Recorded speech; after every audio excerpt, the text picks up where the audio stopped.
รายไส้ก็ราคาหน่อยนะโอเค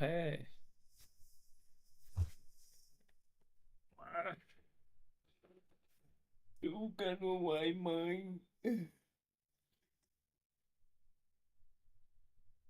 ชุบ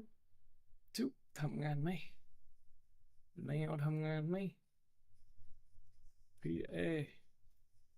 พีเอทำงานไหมอึสอึสทะลุอ่ะกดลงมากดลงมา